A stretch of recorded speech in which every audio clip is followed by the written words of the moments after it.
5, 4, 3.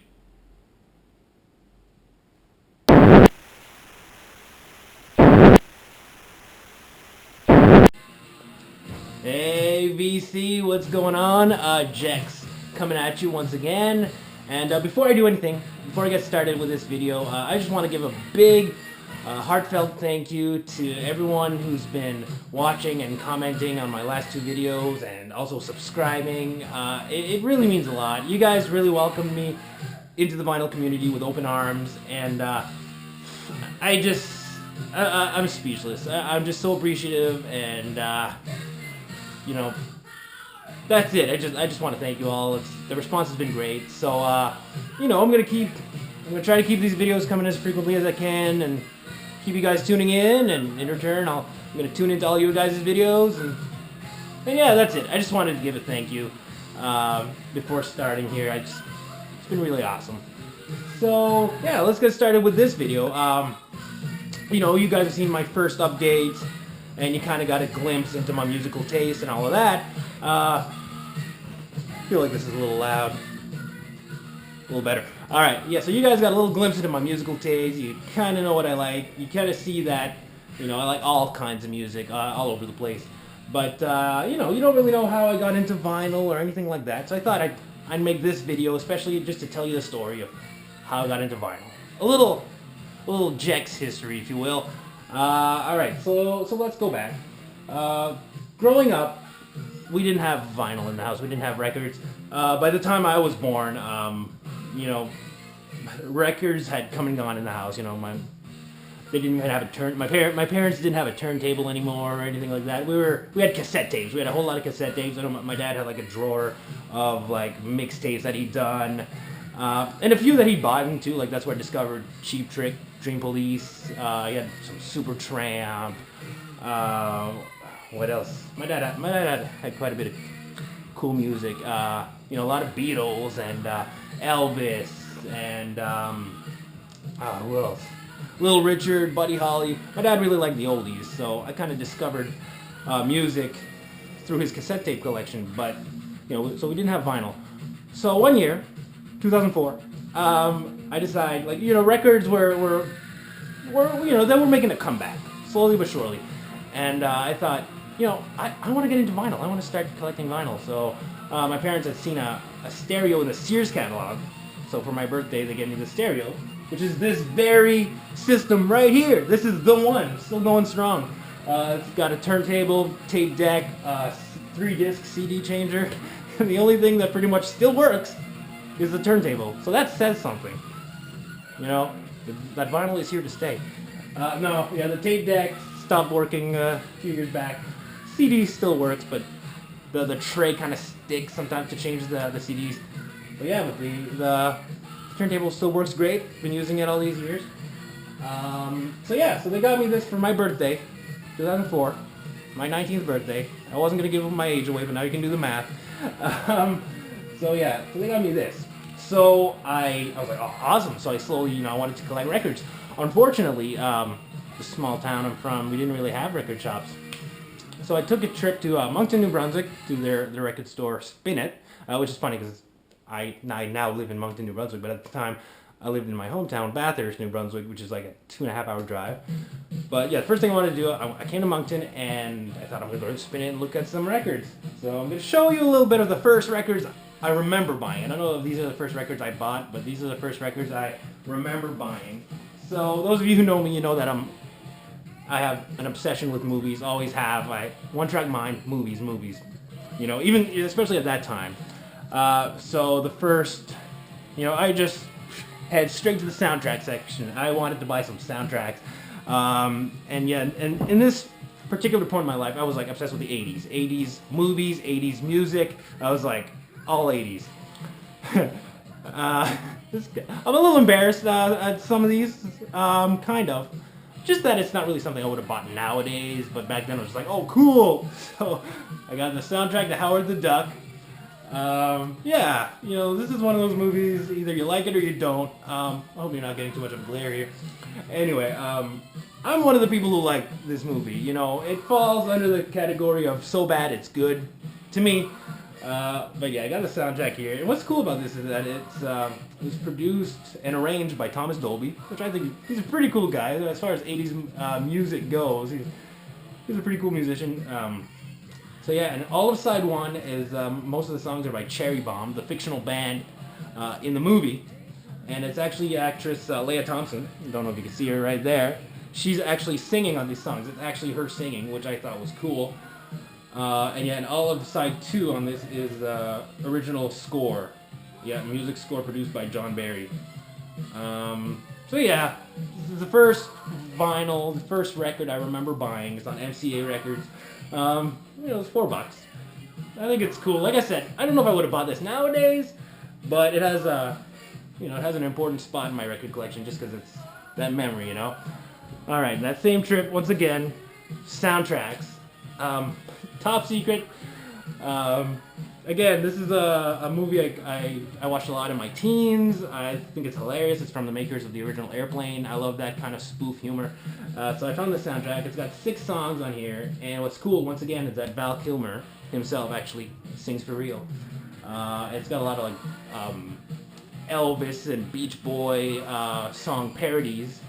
So, yeah, I thought this was cool. Another $4 record. And I like the humor on this. It says, contains the record. Yeah, I hope so. So yeah, another soundtrack I picked up. Alright. Next one, it's pretty cool. Again, full-on 80s. Fast Times at Richmond High. Yeah, this is an 80s teen sex comedy that I always enjoy this movie. It's classic. So I picked up the soundtrack. It's really 80s pop, but it's a really good listen. Unfortunately, a lot of the good songs that appear in the movie aren't on here, which I was kind of bummed about. But can't complain too much. Hold on here, a little delay. Try to get it back in the sleeve. All right. So yeah, some songs to look out for on here that I really enjoyed. You have hold on, not Don Henley. Oh, Joe Walsh. There you go. That's the song I really like. Waffle Stomp by Joe Walsh. You got, is it Billy Squire or Billy Squeer? I never knew how to say his name. Fast Times, the Best Years of Our Lives. Again, Sammy Hagar, the Fast Times at Richmond High song, which I think is probably one of the better ones on here. So yeah, good soundtrack to have. I've got it on. I eventually bought it on CD also. All right, you ready for this one? This is where the shit gets real. This one here, absolutely no regrets getting this one. I'm not embarrassed of it whatsoever. Some of you probably noticed it playing in the background. So here we go. Heavy metal, the soundtrack, the music from the motion picture. This has become my favorite soundtrack of all times. At least in my top 5. I don't know if I call it my favorite soundtrack, but it's definitely up there. I don't think there's a bad song on here. There might be a few songs that I like less, but all songs are awesome. Just listen to the talent on here. You got Black Sabbath, Blue Oyster Cult, Cheap Trick, Devo, which is playing right now, Grand Funk Railroad, Sammy Hagar, Journey, Nazareth, Riggs, and Trust. I mean, there is no flaw. There's absolutely no flaw with this. I remember even the first time I watched this movie years and years ago, before I even had this record, I was watching it with my best friend Lucas, and I was just like, oh my god, the music is amazing. So yeah, nice gatefold. So yeah, heavy metal, a must. To me, it's a must own. It's I love it. Something that's kind of weird about it, and I've encountered it every now and then too with double LPs, is that on one record you have sides 1 and 4, and then on the other one you have sides 2 and 3. Which is kind of weird to me because you're constantly flipping from one record to the other. So, I don't know, I find that kind of weird, but I don't know, there must be an explanation behind it. If you guys know why they do this, let me know, or are they just trying to annoy us? I don't know. But yeah, heavy metal. So those were the first records I remember buying, my trip to Spin It in Moncton, New Brunswick. And then later on, every Saturday I'd go to our local farmer's market back home, and there was this sweet old lady that she had a table, her and her husband, they had this table with just a bunch of records and good stuff too. And she would constantly get like, you know, it would constantly be updated. Like I don't know where she got these records, but she'd have a great selection, and it was always changing. And I over the years I bought so much stuff from her that I still own to this day. And yeah, that's where my record collecting really I don't know, blossomed. You know, my record collecting really, you know, boomed. And I'll show you. I went through my collection trying to remember what are some of the first albums I remember buying from her at the farmers market. Again, like I said, at that point in my life I was really in my 80s phase. So I got Flock of Seagulls, self-titled, and this is a great album. They're like a one-hit wonder, right, with their song I Ran, but most of the songs on here are really awesome. I love Messages and Telecommunication. Those really stand out for me, but yeah, Flock of Seagulls, one of the first records I remember buying. Aerosmith, Classics Live. It was my first Aerosmith record, which is a great compilation of live performances. It says here, these songs were recorded at various concerts between 1977 and 1983.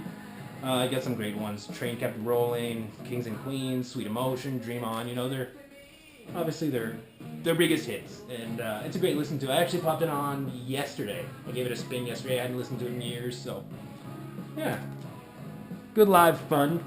This is a cool compilation.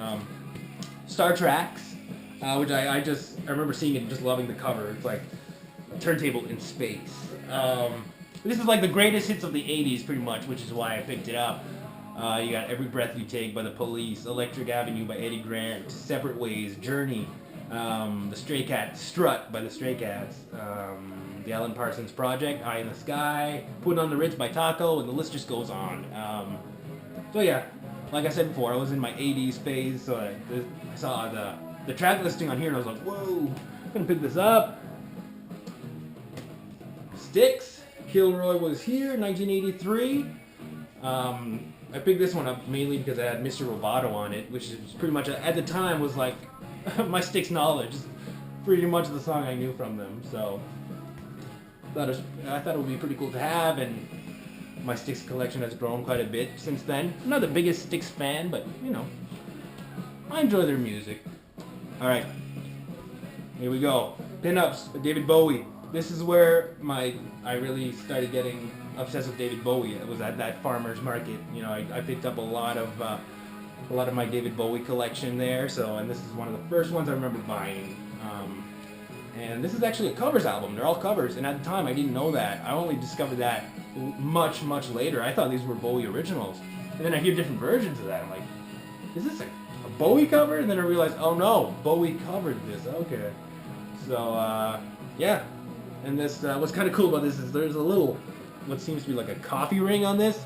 And for years that bothered me, you know, because I want my records to be in the best, you know, the covers, I want them to be in the best quality, right? The best condition. But, I don't know, I kind of warmed up to it in the sense that, you know, this shows that this record had a life. You know, it gives it personality. You know, someone was chilling listening to this record, enjoying a cup of coffee. I don't know, that's kind of cool to me. You know, just trying to make the best out of a situation. Alright, another cool one I picked up at that very farmer's market over the years is the Smiths, Louder Than Bombs. This was my introduction to the Smiths, and I've been a big fan ever since. And yeah, it's a really cool find. It's a 2LP. I paid $7 for it, which to me I think is a deal. Slight skip on what was my first Smith song, actually, Panic. There's a skip, and I'm like, wow, what are the odds? But the rest plays great, so I'm not gonna argue too much. But yeah, so those are, you know, just the records, the earliest records I remember picking up in my early days, you know, back in late 2004, early 2005. So yeah, and ever since then, you know, my collection grew, and I know this is all I have, you know, it's been since 2004. It's not the biggest collection, you know, but I'm proud of it. There's no way not to make that sound dirty, is there? It's not the size that matters. But yeah, no, I know I don't have that many records, but I'm proud of my collection, and it's just, for a while I was just a casual record buyer. Like I said, every Saturday I'd go to the farmer's market, buy a few records, but not more than that. It's only in recent years that I really got into collecting, and I bought sleeves. I started covering my records, taking really good care of them, and I'm buying more and more. As much as I can, as much as money allows me to. But yeah, so I think that's pretty much all I have to say. I just want to give you guys a little history lesson on my record collecting, and I'm gonna go listen to some music now. I might as well show you guys. Right before I made this video, picked up a record, so I'll show you. It's Raven, Rock Until You Drop. This is for you metalheads out there. This was actually a recommendation by Scott Waters.